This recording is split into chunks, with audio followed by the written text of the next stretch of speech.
Welcome to Leadership Rediscovered. I'm your host, Laura Siebold, and today I am so thrilled to be joined by Tanya Boyd, who is a learning architect at Insights. Tanya, thanks for being on the show. And thanks for having me. I'm really excited to be here with you, Laura. Yeah, me too.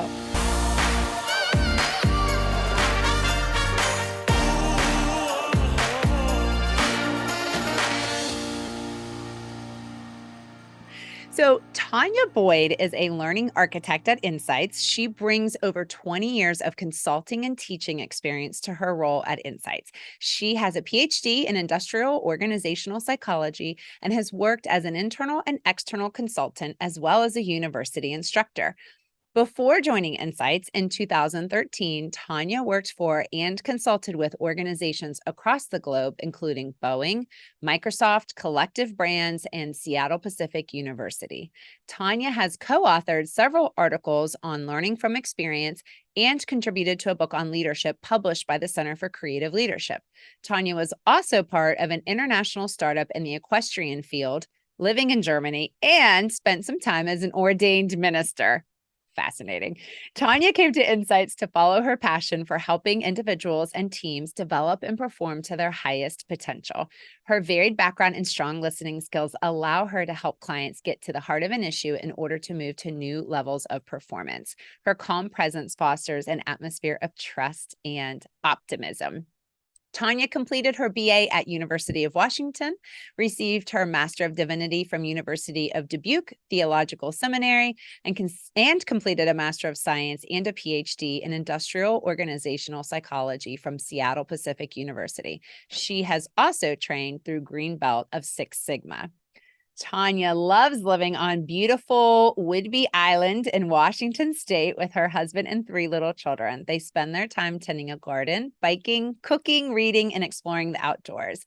Tanya enjoys theater, playing games, and reading to her children, and her personal passion is playing marimba. What? This is awesome. Yes. Oh my goodness. Tanya, thank you. Thank you so much for being here. I'm excited to have this conversation with you.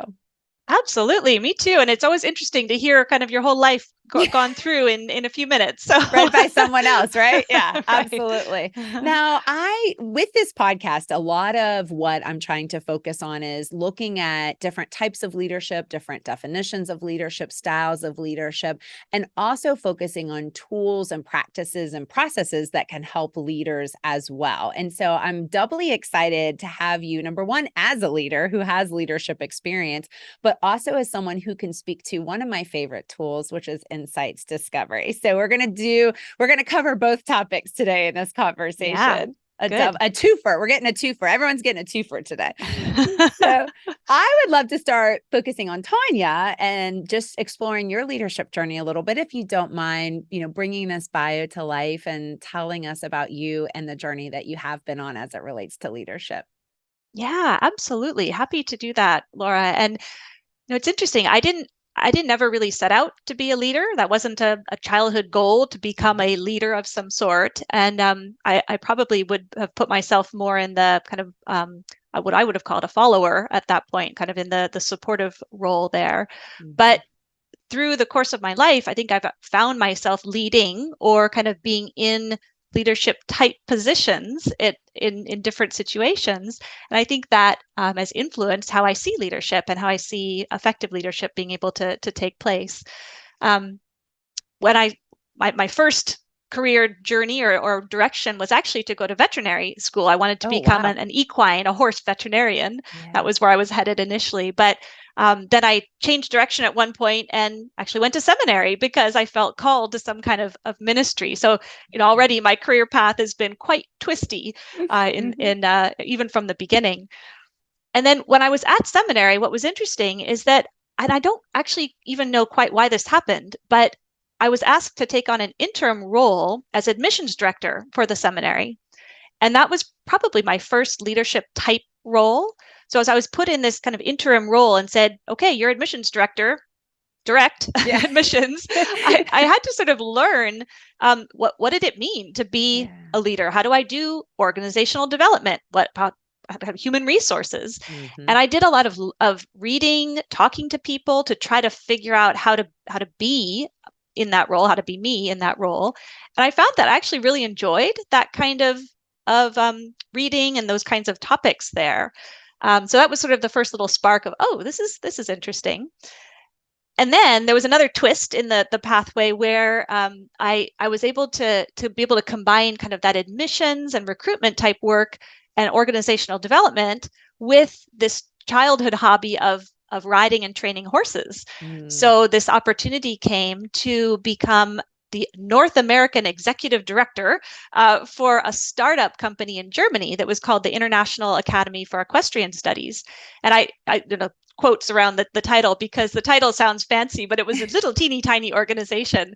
So not super fancy, but Yeah. in that role, I had a chance to kind of face some different kinds of leadership challenges, particularly working across cultures. Right. Um, so I started living in the US in that role and then moved to Germany to kind of help with some of those cultural challenges and startup pains that this little organization was facing, trying to sort of educate people from the United States on the German approach to riding and training horses. So Wow. really sort of a strange situation, but I learned so much in that opportunity in that space. And I Yeah. think across all of those different um, jobs or roles, I started to notice that what was really important was understanding people and Hmm. helping people communicate well, and that those, if something was not working right, it was probably a challenge um, in one of those areas. So I thought, gosh, I would like to learn more about that. I'm really interested in that. I want to do it better. I was sort of trying to do it by the seat of my pants in the in the role itself.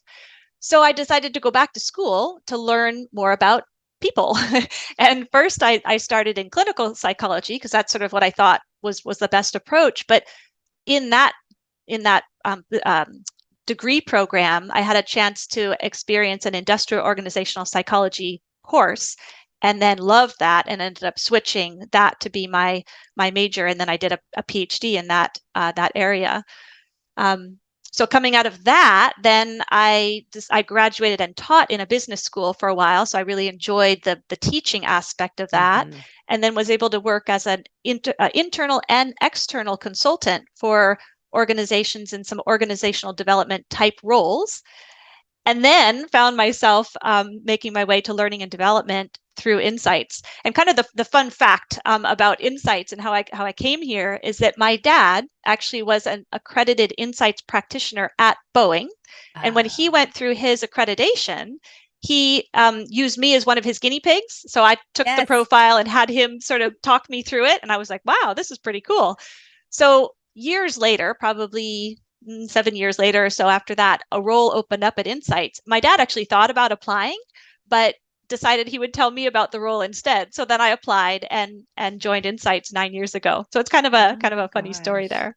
That's wild. And I was wondering how, I mean, you had such interesting, like you said, twisty paths with your career. I was wondering, like, how did she end up at Insights? And that's really neat because, yeah, I'm an accredited facilitator as well. And yes, you do have a few folks that you can practice on as you're going through the process and learning about. And so that's such a funny story of how you went from there to the role, actually, you being the one that works at Insights as opposed to your dad. Very Yeah. cool. Yeah.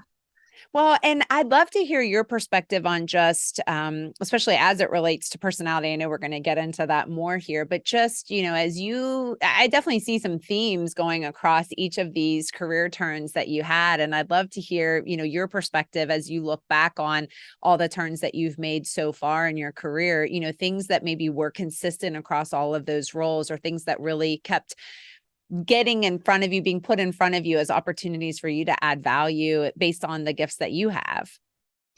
Yeah, I think it really was this realization that it is all about people.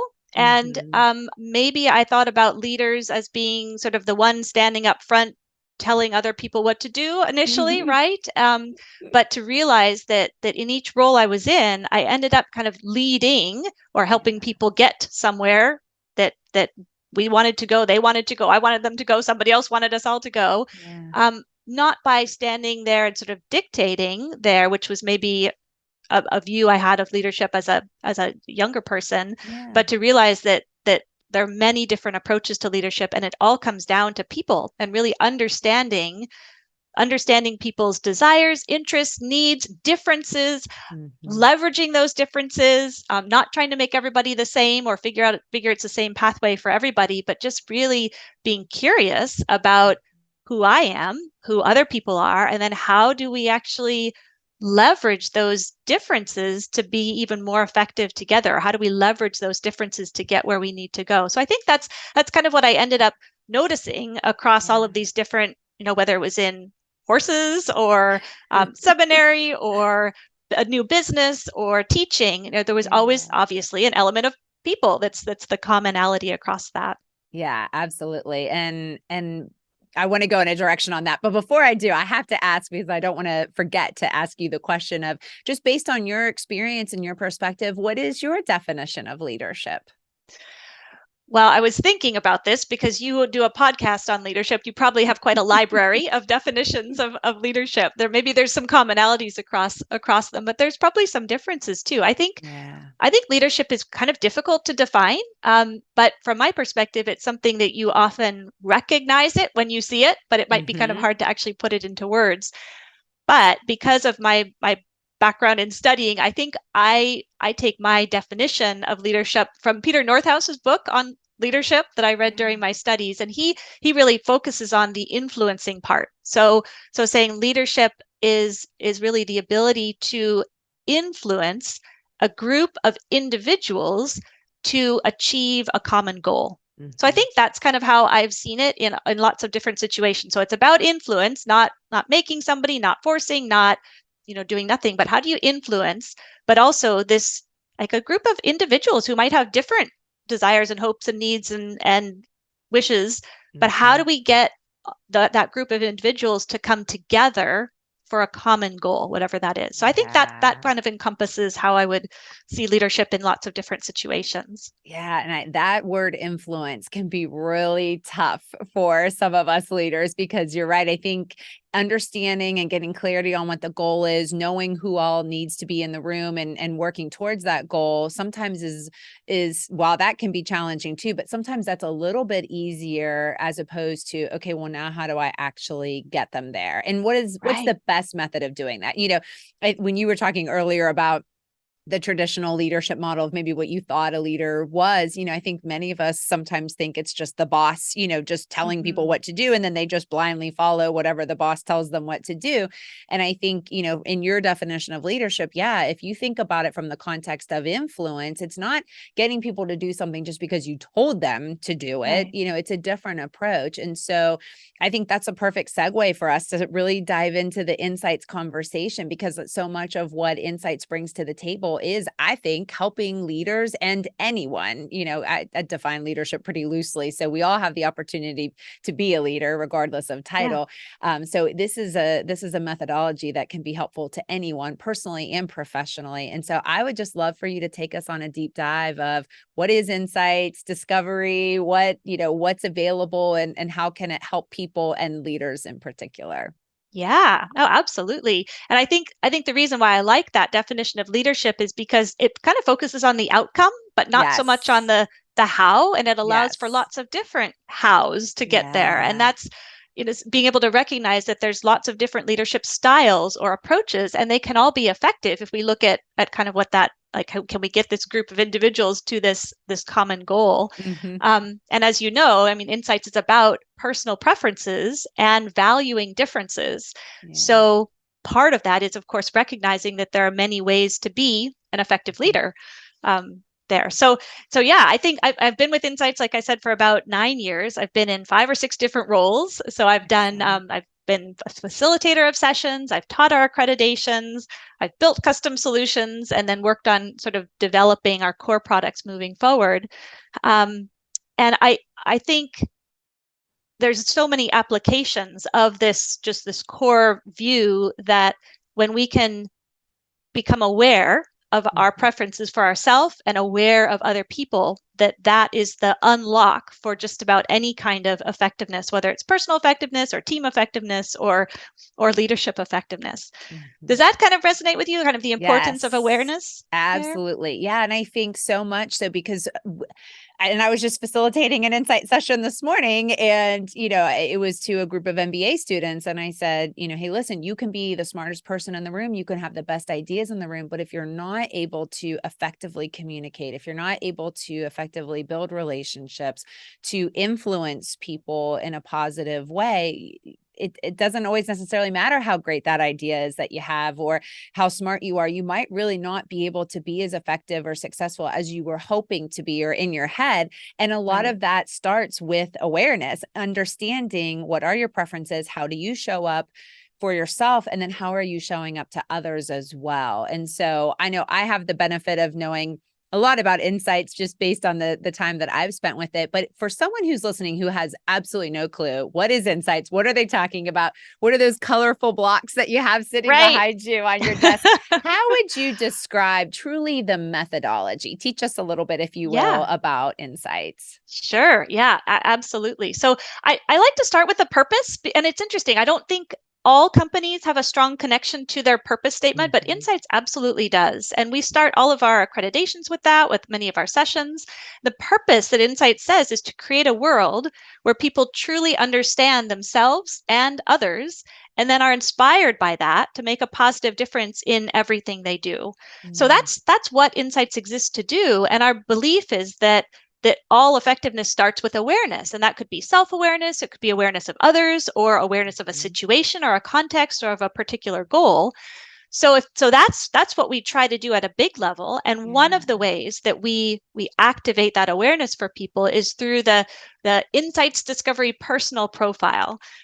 So you will have received your profile, which Yeah. it's a personality preference assessment, and then you get a profile that describes your personal style as well as how you interact with others, how you make decisions. Um, it's not meant to be something that tries to define anybody or put anybody in a Mhm. box, but it's a description. It's a descriptor of how do you show up, and it's Mhm. meant to be used again to help you understand how do you approach your work, how do you approach your relationships, and how to better connect with those around you. Mhm. Um, so we do use these colors, we call them Yeah. color energies to describe personality preferences. So do you want me to give a quick definition Yes, of those? please. Yeah. Okay. Yes. So in the insights model, the model is actually in a circle and it has four quadrants. So in one of the quadrants is fiery red energy. Mm, And an example of that, when we use our fiery red energy is when we're being very direct and to the point, when we're wanting to kind of be quick to initiate action. So that's mhm. fiery red energy. And then on the model opposite from fiery red is earth green. So when we're using our earth green energy, that's when we're really respecting other people and other people's choices. We're looking for ways to be helpful and supportive, and we're really relying on our values when we're making decisions, right? And you Mhm. can kind of tell from those descriptions they're both good things, but they're opposite, right? They're quite Yes. different from one another. And then a third energy is sunshine yellow. So when we're using sunshine yellow energy, we're enthusiastic, we're engaging, we're Mhm. encouraging, we want to get people involved, right?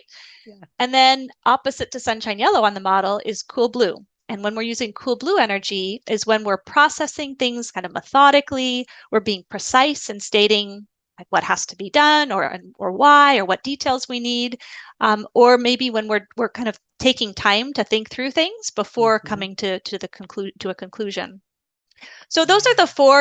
the four color energies. And Yeah. usually when people hear that, like what we do in the workshops is we have them think about examples of when they've used all four color energies Mhm. because we all do have all four within us Yes. and we have a preference. So often people will say, gosh, yeah, I know I use a ton of blue and red energy, but not as Mhm. much green and yellow, or it might be something different like that. But it's Mhm. here's the model, here are the color energies. We all have all four, and we have preferences about what we use some of them more than others there. Yeah. Yeah, and those and this is built, and you did an excellent job explaining that in a very concise manner. But this is, and you made it sound very simple. But I remember when I went through the accreditation, they referred to this complexity term. So this Yeah. is, it's simple to understand, but it's actually based on very complex science, rigorous research, validation. It's not a horoscope. I always Mm-hmm, say mm-hmm, if you take the assessment, you read through your profile, it is very much connected to items that are central to personality preferences, correct? Like how you make decisions, how mm-hmm. you get energy, how you perceive information and situations around you. Is that fair to say? Yep. Yep. Absolutely. Yeah, Yeah. and all that put together combines for, really how you show up in the world, as we talked about earlier. What I think is one of the things I love about Insights is that it's an inclusive model. So it does Mm-hmm, not try to put people in a box and say that you're one way all the time or you mm-hmm. only show up in this very specific way. It recognizes that, there's we have all these four color energies within us, and at maybe times and situations where we're leaning on different ones, but that we do generally have some preferences as well for where, we spend, a good bit of that time and how we show up again to others, especially. And so sometimes I know we had a guest actually on this podcast who was referencing Insights methodology and talking about himself. And I do hear sometimes people refer to themselves as I'm a red or I'm a Yeah. blue, or and I'd love to hear your perspective on maybe the best way to talk about, and the most positive way, because this is intended to be positive, but the Yeah. most positive way to talk about how we explain ourselves in a concise manner, just like you explained insights in such a concise manner. Yeah, well, it is really important to do two things. One is to have people be able to identify their preferences. So, like the Mhm. person who's saying, I am red, he's probably just Yeah. saying, I recognize that I use red energy more than all the others. Or Yeah. I recognize that probably those around me see a lot of red energy in me. That's probably what he's Yeah. saying there. Yeah. But we try to encourage people to use language like I lead with red energy, or my preferred color energy is cool blue, or that Mhm. that kind of thing, so Yeah. that it just leaves space for all the other color energies as well. Yeah. And as I said, when we introduce people to those color energies, we ask them to think about examples of when they use all four color energies. Because once you have done that, once you've said, yes, my earth green energy shows up this way, or I use my sunshine yellow Mhm. energy in this situation, it's a bit harder to say, oh, I'm a blue, right? If you're like, oh, Yeah. but wait a minute, I have used these other color energies as well. And I think Yeah. that's really important for teams too. One of the things that Insights does, you get your own profile and you have a graphs that show Mhm. the strength of each of those color energies for you. But then also you get a what's called a wheel position. So the Insights wheel, the circle Mhm. there, you get placed on that wheel based on your order of color energies. And it's really Mhm. interesting to look at a team and see where do I sit compared with other people on the team, and leaders Yeah. especially. Where do I sit as a leader compared with the other people on my team? And you can just see people go, oh, I understand either why things are really easy for us or why we might Uh-huh. have some different opinions or different approaches Mhm. to making decisions or processing information in that way. Yeah. Have you Yeah. And seen that too in your work? yes, yes. And I think it's so helpful because, again, a lot of times, while there's certainly great application for an individual to take the assessment, look at their own profile, and uncover some learnings that they have about themselves, I think one of the great gifts that Insights brings is when you get to do it as a team or as a group and get to understand and learn more about each other, especially the individuals that you work with a lot. Although I always say there's a lot of personal application as well. So, family members Yeah. and children, things like that, you could use it for that as well, friends. But in a work context, more traditional work context, I think it's really helpful for team members to understand each other, because you're right, we show up in a very specific way, and then, from my perspective, I think we are looking at people as how much are they like us or not like us, right? Right. And Right. there's some variance there in terms of who we maybe click with or Mhm. connect with more automatically or naturally than others who maybe sometimes we're oh, we just have a hard time getting along, or we're not really working well together, or there's something about that person that I just don't like, but I can't put my finger on it. And something that I think is great about insights is there's a lot of time that is allocated to learning more about who, from an insights perspective, would be more of what you do consider your opposite type, or someone Mm-hmm. who's Mm-hmm. opposite, from maybe your dominant color energy on the wheel, and helping people to understand that person. I think Mm-hmm. it was, Mm-hmm. I believe Abraham Lincoln said, I do not like this person. I must get to know them better, Right. and Right. I love that Exactly. response Yeah. instead of just, I don't like them, end of sentence and end of story. Maybe there's something that I need to learn about or dive into and get to know better. And so I do think there's a lot of power from a team perspective, and a lot of opportunity to first understand yourself and how you show up on that team, but then starting to learn about each other on the team as Mm-hmm. well. Mm-hmm. And I'd like to hear from you just your perspective on, again, from a leader's role, how helpful this information and this process can be to more successfully lead a team. Yeah. There's so much there, right? That I know. I think it's so powerful for leaders. I mean, I think just with the color energies itself themselves as well, all four color energies are equally good, right? Provide equal Yes. value, and they all four have equal chance of being overextended and maybe not Mm-hmm. showing up so well. Mm-hmm. So that's one thing I think for a leader to be aware of for themselves. So how do I use my color energy preferences for the good? And Yeah. when I'm stressed or something's going on, how might those show up in not such a good way? And how might that be Yes. impacting those on my team? So I think that's kind of a self-awareness piece.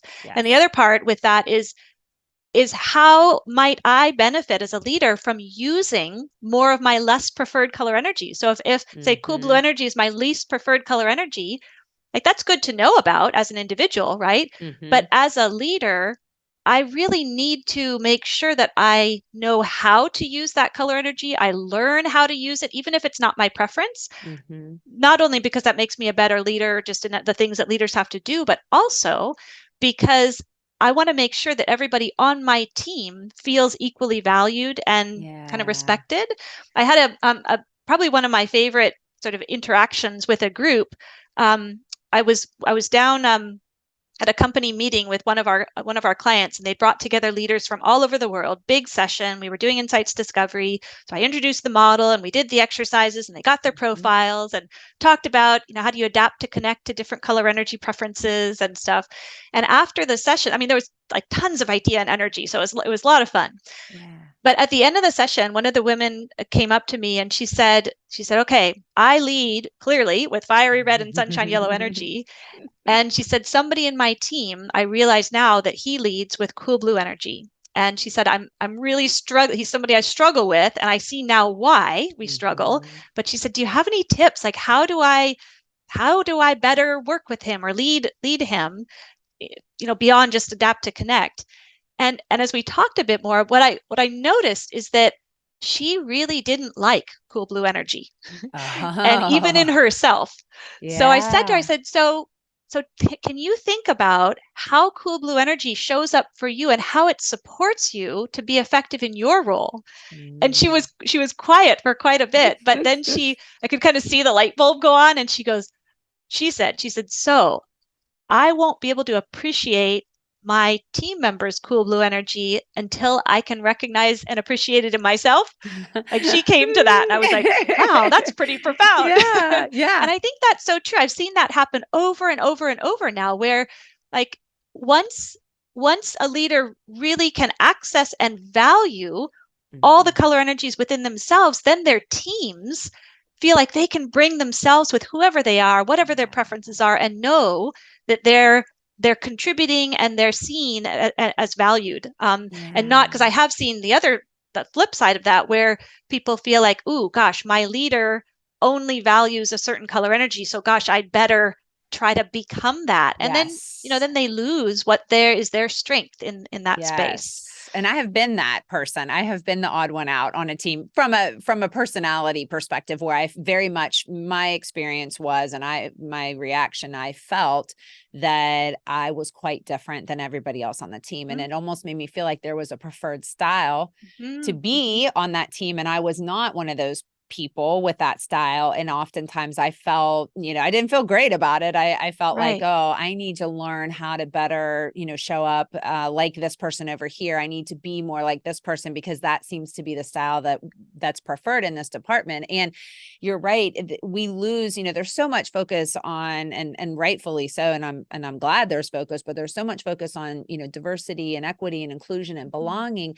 But if you think about, valuing differences, a huge piece of that is, if you just hire a lot of different people, but you make them feel that being different isn't okay or Right. accepted, Right. then, you're not really going to get the power that true diversity brings. Yeah, And if you're exactly. not sending the message that diversity of thought is accepted and, other aspects of diversity, it really does it can send a message, and it can really take away from the power of difference and the benefits and the gifts that come from differences. And so I think that's Yeah. a great aspect, and something for leaders. It's an application that we all need to be very mindful of and thinking about. For me, even I remember when I was in a position where I could interview and hire folks to join my team, I had to be very careful that I wasn't hiring based on people who had similar personality, Yes. especially Yep. because, not surprising, I tend to be pretty extroverted. And so, let's say I'm interviewing someone and they, match that energy and enthusiasm. And I'm like, oh, I really like this person. Yes. They're excited for this job. I Yeah. have to be very mindful of the fact that just because someone isn't outwardly showing tremendous levels of excitement doesn't mean they're not excited about the position, doesn't mean they're Mhm. not engaged, doesn't mean, it's just their processing and their way of showing it and expressing it is different than mine. And so Yeah. that's something that I have always tried to be very mindful of, as well as the other leaders that I've worked with, is, be very aware of the folks that maybe you click with or have a natural tendency with because maybe they are like you. Mhm. But Mhm. also be aware of, we're not going to get the most power out of a team if we all think alike, look alike, act alike. We really get some great aspects and power when we have that diversity and when we have different people. And so sometimes, for me, I had to be conscious of it. Maybe Yeah. other leaders don't have to be as consciously aware, but for me, I always had to be very mindful of, what does that team distribution look like? Where do we maybe have some gaps? And as we had the ability to bring on more people to the team, how could we best round out the group that we did have to make sure that we had, a good mix of different personality styles and types. Yeah, I have a good another example like that you just said there. It's another one of my favorite sessions where it was a senior sales team, so it's a senior sort of sales leadership team, and they were coming Mm, together, and they had two new members who are joining their team. So kind of the first session they'd been together, they'd worked together for a little bit, and so mm, the session was about helping them bond as a team, and then they were planning their goals and sort of planning their next year. And one of the new members, I was just sort of watching, was like right in there talking with the other team members, and the other new person kind of hung back, kind of looked on the to be on the outside. And that new person actually led with sunshine yellow energy. So I might have expected them from their preferences to be mhm. like social and right in there. So I was just sort of watching what was going on.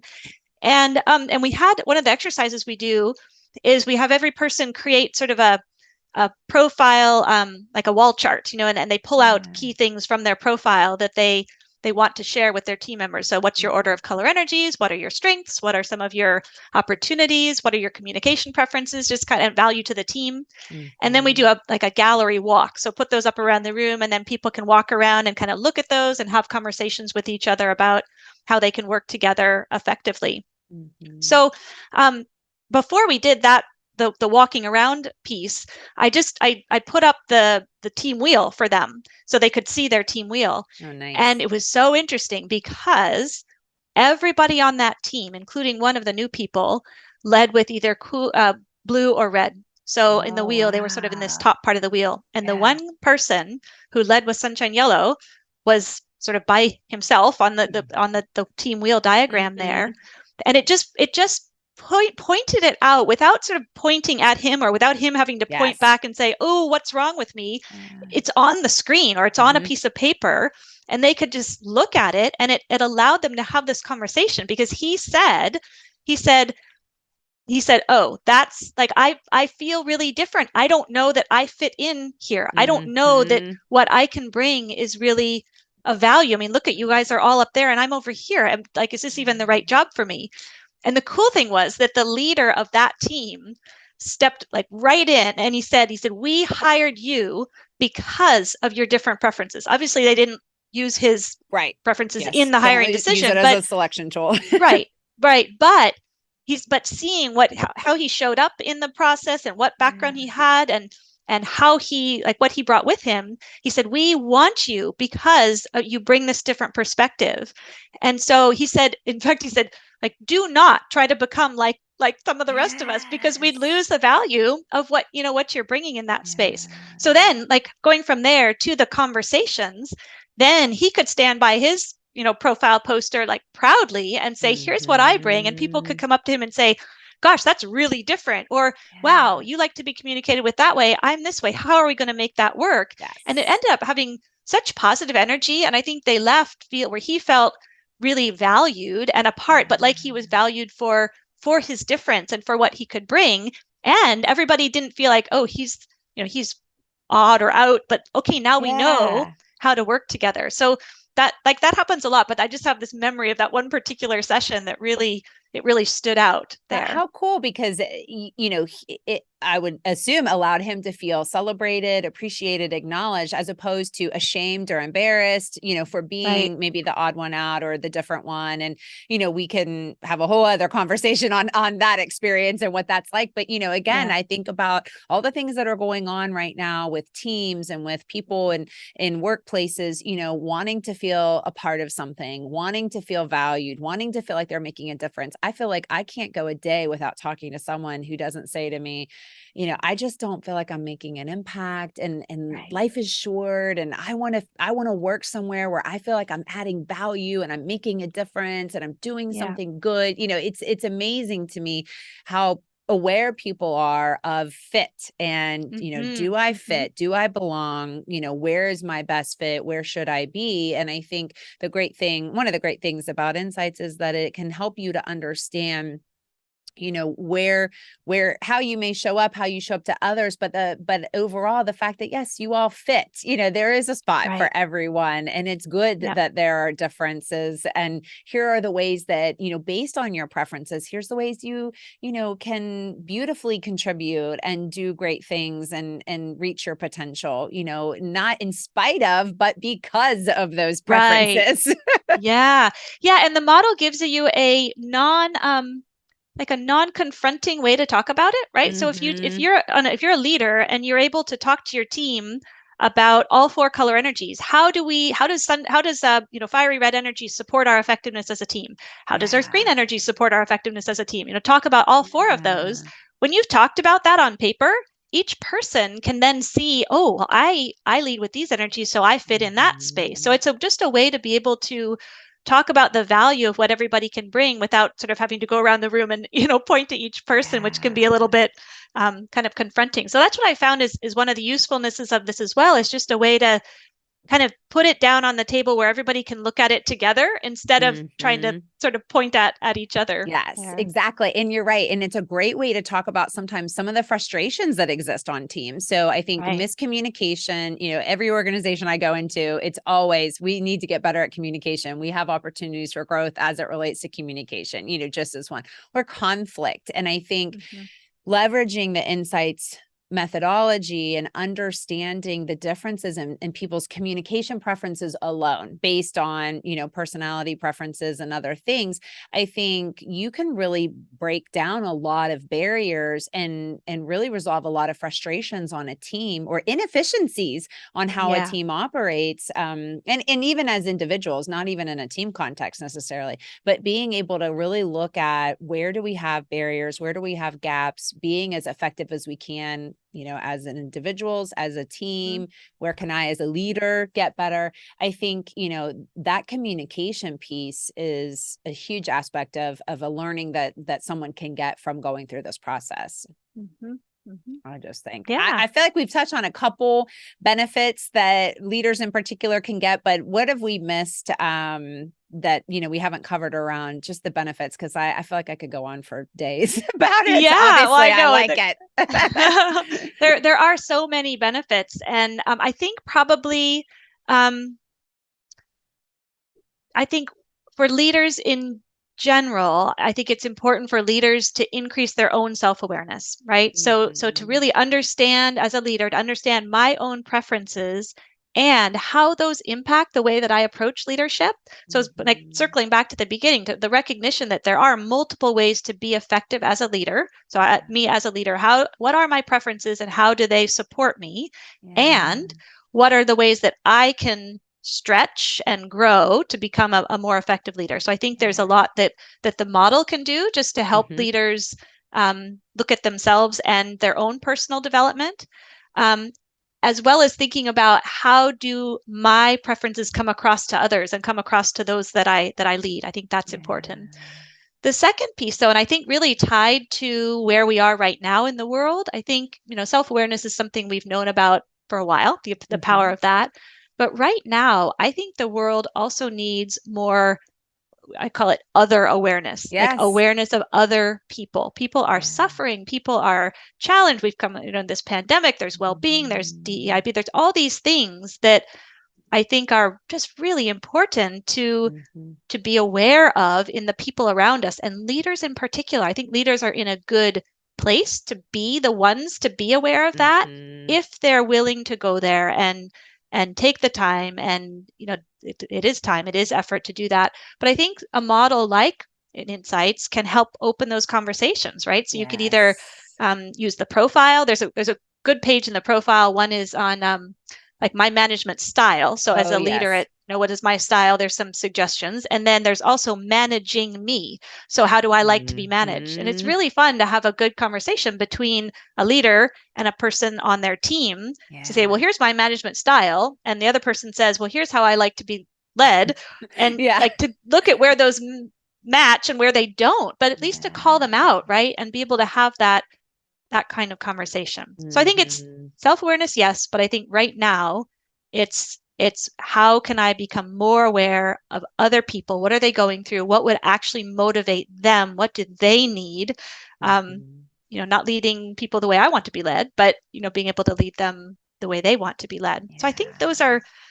those are really some of the most important uses. Yeah, and I love that. I love that others awareness too, because I do think that's a role for a leader to really step into. And I think there's, folks that may say, not my responsibility. I don't want to get involved in that. I don't want to focus on that. But there's such an opportunity for leadership in just being able to bring people together, to help people understand each other better, to work with a team to get them to be more effective towards achieving the goals that you're trying to accomplish as a team and as Yeah. a group. So I think tremendous opportunity for someone to step up as a leader, regardless of whether, that team reports to them or not, but to be able to say, Yeah. hey, let's understand each other better and figure out how we can work better, how we can adapt and accommodate and communicate better with each other to get to where we're trying to go more successfully with maybe less headache and frustration and conflict Yeah. and drama and all of that, and have a better path to getting there. So I think there's so many fantastic opportunities and application for leaders.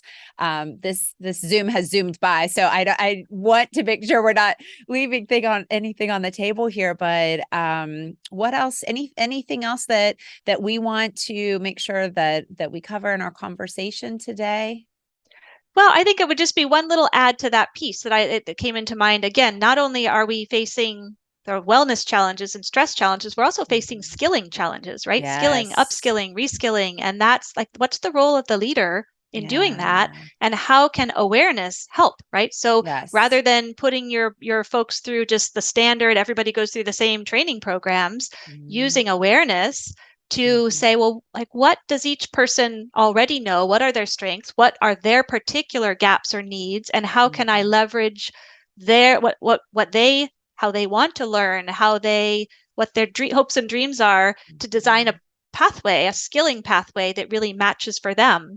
And I think that's both about efficiency and effectiveness there, right? Yes. So again, I think Yeah. just taking a bit of time to become aware, and the profile is just one component of that, can Yes. really help leaders be even more effective Now, there. I think that's fantastic. And I'm glad that you added that in because I do think that's another benefit. And there's so many resources that are available through Insight. So we've kind of talked, we're just scratching the surface today in this time together with more of even the focus on self and somewhat team awareness. But there's other options and resources out there related to sales and resilience and all sorts of good things. So if someone's listening to this and they do want to learn a little bit more beyond what we've been able to cover in our conversation, what would you recommend in terms of next steps?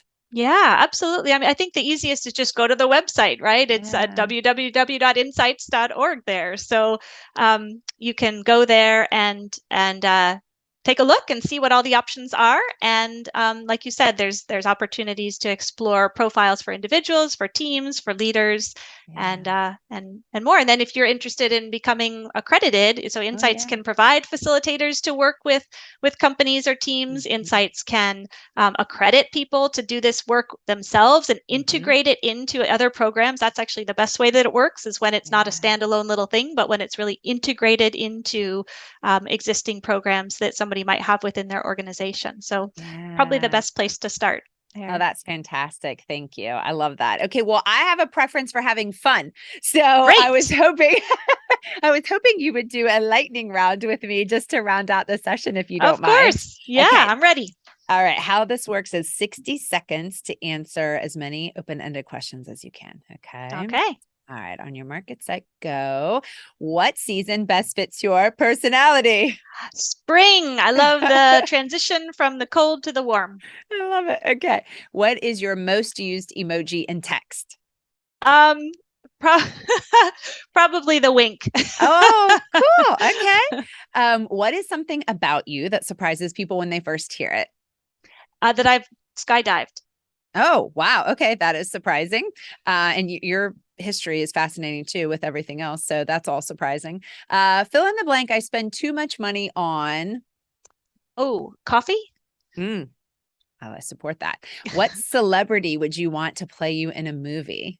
Oh, um, I don't know. Keira Knightley, maybe? Oh, good choice. Okay. What is the most meaningful piece of clothing or jewelry that you own? Oh, my wedding ring. Oh, if you catch me by the fridge at night, I'm probably sneaking.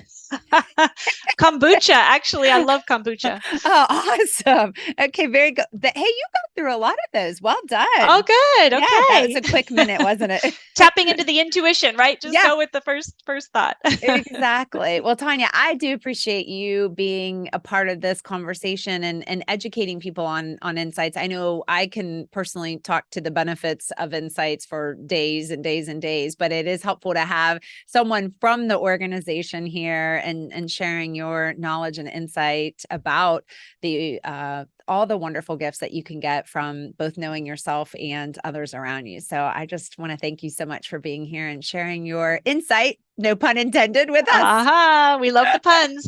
Thank you, Laura. It was great. I obviously love I have a passion for insights and what it can do. And also, you're a practitioner. And so insights reaches people in the world through our practitioners. So I really appreciate you and what you do and bringing insights forward to the world.